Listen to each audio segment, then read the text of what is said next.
Saya bercerita agak panjang sedikit supaya paham nanti cikal bakal ya dari situ. Nah, maka pergerakan Syarikat Islam itu sangat luas, ya, dan melanjutkan apa yang disebut dengan orang Islam haram tunduk pada penguasa kafir. Maka cita-citanya kaum muslimin Hindia Belanda harus merdeka. Maka dicetuskanlah suatu ya gerakan mencintai tanah air.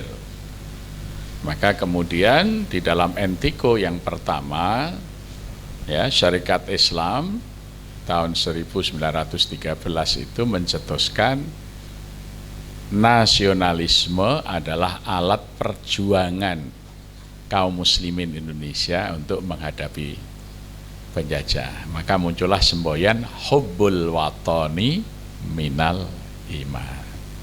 Maka mulai marak di mana-mana istilah Hizbul Waton, Hubbul Waton. Ya, Muhammadiyah waktu itu mendirikan kepanduan HW Hizbul Waton. Ada pesantren besar di Kemeranjen, Banyumas tuh, kemudian namanya Watoniyah, ya. Kemudian di Lombok berdiri organisasi Nahdlatul Waton, ya. Jadi gerakan yang bersifat cinta tanah air itu menjadi marak di seluruh Indonesia. Ya, sekarang ini banyak orang yang keliru dikira nasionalisme Indonesia ini seperti nasionalisme Mustafa Kamal Atatürk yang berhadapan dengan Islam, yang kemudian menghancurkan khilafah Islamiyah Turki Utsmani. Nah, tapi Islam dan nasionalisme di Indonesia itu satu gerakan karena pencetusnya satu, yaitu Syarikat Islam, ya.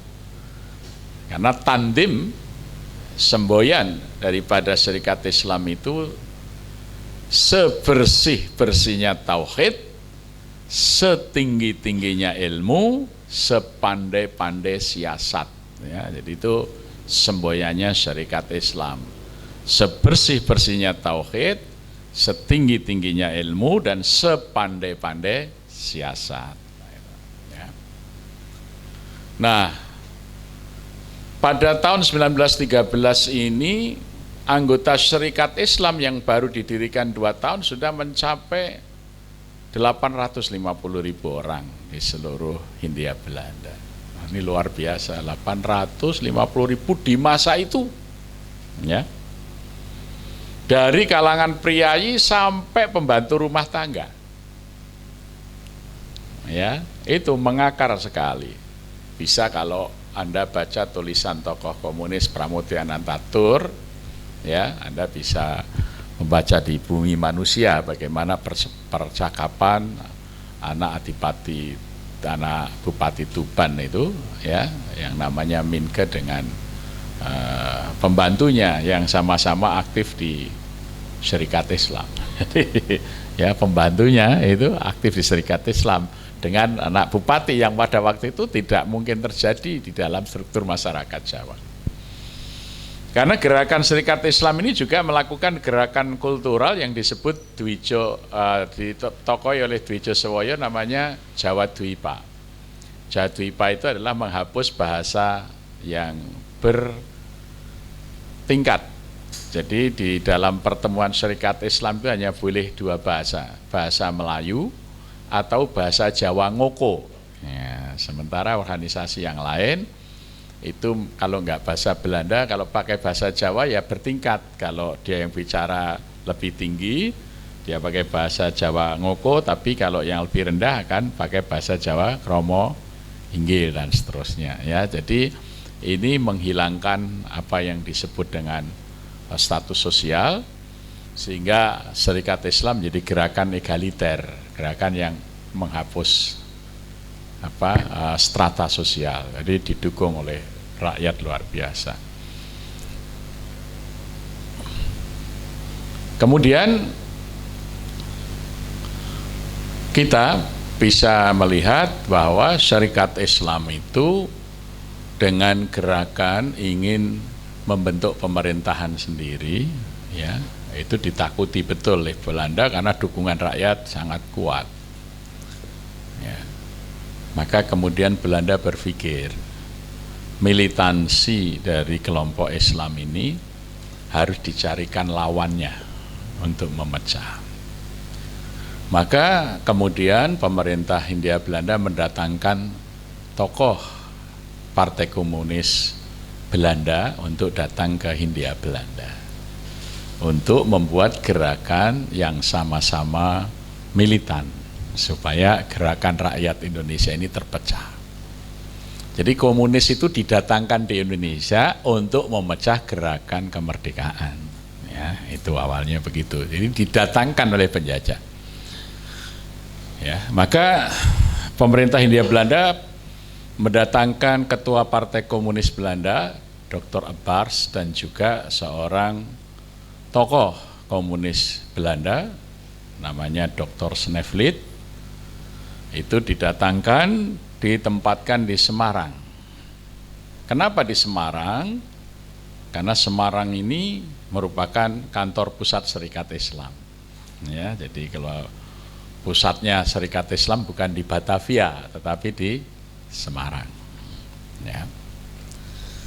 Dan di Semarang ini pergerakan luar biasa karena kaum buruh cukup dominan, karena waktu itu yang sangat besar peranannya di dalam industri gula. Waktu itu Hindia Belanda mengagungkan penghasilan emas putih, yaitu gula tebu, gula pasir, hingga di mana-mana berdiri pabrik gula, dibangun kemudian jaringan kereta api itu ke pabrik-pabrik gula dan ke pelabuhan juga. Jadi ada 2 kereta api di Hindia Belanda. Yang pertama adalah NIS, namanya Nederlands Indie Spoorwagen. Itu kantor pusatnya di Semarang, di Lawang Sewu. Kemudian yang kedua kereta api pemerintah namanya SS, Staatspoorwagen. Maka kalau di Jogja ini, kalau NIS itu dulu stasiun pusatnya di Lempuyangan, kemudian SS itu dibangun kemudian untuk membangun jaringan dari Jogja ke Maos Cilacap. Ya, itu untuk angkutan minyak industri, karena Maos sudah ada kilang minyak waktu itu sejauh 105 km itu dibangun kereta api pemerintah. Maka kalau sekarang Anda masuk Tugu ada 2 peron. Peron yang selatan itu sebetulnya dulu kereta api pemerintah SS, peron yang utara itu tembusan dari Lempuyangan itu NIS, ya, Nederlands Indie Spoorwagen.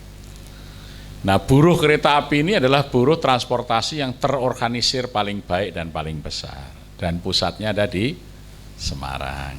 Maka ditempatkanlah Dr. Snevely di sana memimpin redaksi buruh kereta api. Jadi buruh kereta api menerbitkan koran untuk para buruh. Ya. Kemudian dikenalkanlah gagasan revolusioner versi komunis untuk meraih kemerdekaan. Dan kemudian menumpang di kantor Sekretariat Pusat Serikat Islam, diadakan diskusi-diskusi politik oleh Snevely ini, karena yang jaga sekretariat anak-anak muda, ada Alimin, ada Semaun, Darsono, ya, itu tinggal di sekretariat. Jadi Snevely itu kalau mengadakan diskusi di kantor Pusat Serikat Islam. Maka lahirlah kelompok diskusi namanya ISDV, Indische Sozialdemokratische Vereniging, organisasi, ya, itu apa, sosial demokrat, SOSDEM, ya kalau sekarang, ya. Jadi Indische Sozialdemokratische Vereniging. Maka kemudian anak-anak muda yang aktif di SI ini, mereka tertarik dengan cara-cara revolusioner yang ditawarkan oleh komunis. Itu mereka mendapatkan pemahaman bagaimana revolusi Bolshevik di Rusia, bagaimana pengalaman revolusi kebudayaan di Cina, kan gitu ya. Nah, maka anak-anak muda ini kemudian tertarik pada komunisme.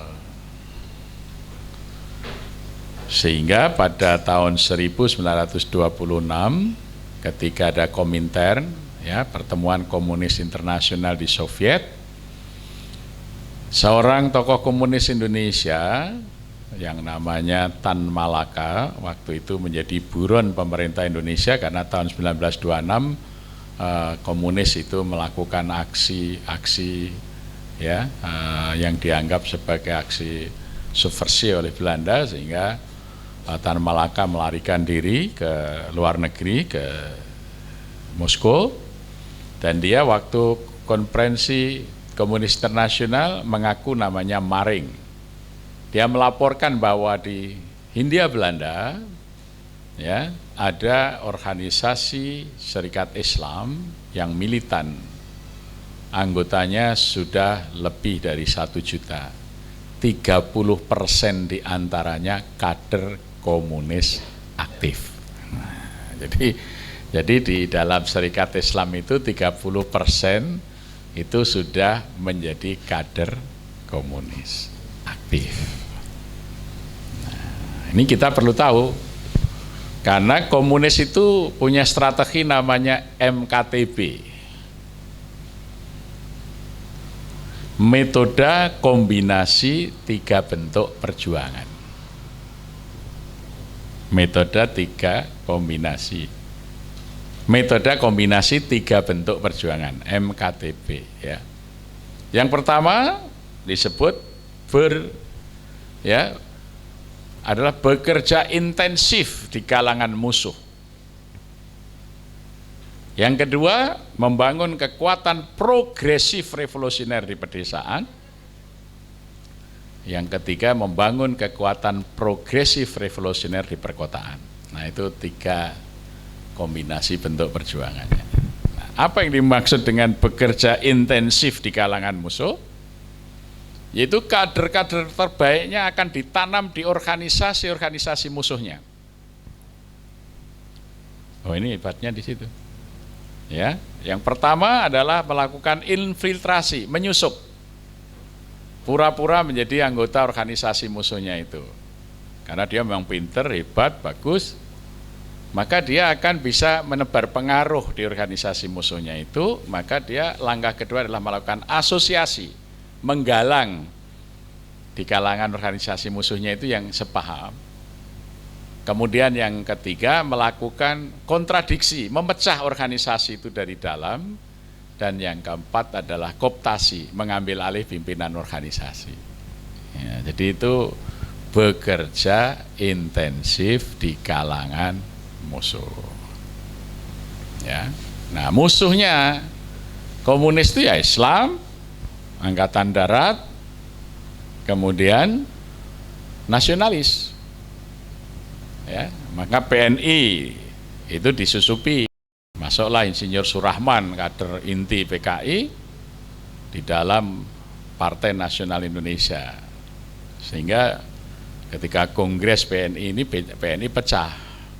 Ada 2 PNI yang benar-benar nasionalis dengan Ketua Umum ya Osa Maliki, sekretarisnya Usep Ranuwiharja, mantan Ketua PBHMI. Maka ini disebut sebagai PNI Osa Usep. Kemudian PNI yang sudah diambil alih oleh kader-kader komunis ini disebut PNI ASU. Karena ketuanya adalah Mr. Ali Sastramidjoyo, sekretarisnya Surahman. Jadi kalau itu Osa Usep, ini ASU. Ya, Ali dan Surahman. Jadi memang sebutannya begitu. Jadi dulu PNI itu ini PNI Osa Usep dan PNI ASU. Nah, PNI ASU itu dulu menafsirkan Pancasila adalah Marxisme ala Indonesia. Ya. Jadi PNI yang terpapar komunis itu menafsiri Pancasila sebagai Marxisme ala Indonesia. Tapi Bung Karno tidak setuju, karena kemudian memunculkan kelompok lain menafsirkan yang lain, ya. Sehingga Bung Karno mengatakan kekuatan Pancasila itu ada pada kekaburannya. Ya, jadi kalau ditafsirkan itu malah nggak kuat nanti, masih pecah Indonesia ini ya. Jadi maka ketika Sukarnisme itu kemudian akan dijadikan tafsir tunggal Pancasila, waktu kemudian Nasakom itu jatuh Soekarno. Pak Harto juga begitu, membuat ya P4, tapi ujung-ujungnya adalah ajaran kejawen Pak Harto, ya itu juga mendapat pertentangan, ya gitu. Sampai-sampai ketuhanan yang Maha Esa dimunculkan aliran kepercayaan, ya disejajarkan dengan agama, dulu dikasih mimbar di televisi atau jadi ya. Nah, jadi biasanya Presiden Indonesia itu kalau mau nyoba menafsiri Pancasila jatuh biasanya. Jadi itu pengalaman sejarah, saya bercerita sejarah, ya itu karena melanggar dari kekuatannya itu. Karena apa? Karena Pancasila itu ada hasil kompromi. Jadi ketika kompromi ini mau ditafsiri oleh sepihak, pasti pihak yang lain bangkit melawan. Itu sudah pasti, pecah Indonesia itu. Maka jangan coba-coba tafsiri Pancasila. Ya biar aja Pancasila itu menurut masing-masing orang. Itu ya. Pokoknya ini kesepakatan kita. Jadi kalau Pancasila mau ditafsiri Trisila, Ekasila, pasti umat Islam marah karena tidak ada ketuhanan yang Maha Esa. Jadi kalau kemudian Pancasila ditafsiri oleh orang Islam, kelompok yang tidak suka Islam pasti juga akan begitu. Jadi Indonesia ini apakah Indonesia itu negara agama? Bukan. Negara sekuler? Bukan. Indonesia negara yang bukan-bukan. Jadi kan gitu. Ya yang nggak jelas itu. Kalau jelas itu ya bukan Indonesia. Ya. Nah, karena komitmennya itu tidak pada satu ideologi, gitu ya. Itulah yang kemudian para pendiri negara mengambil gagasan yang disebut dengan Bhinneka Tunggal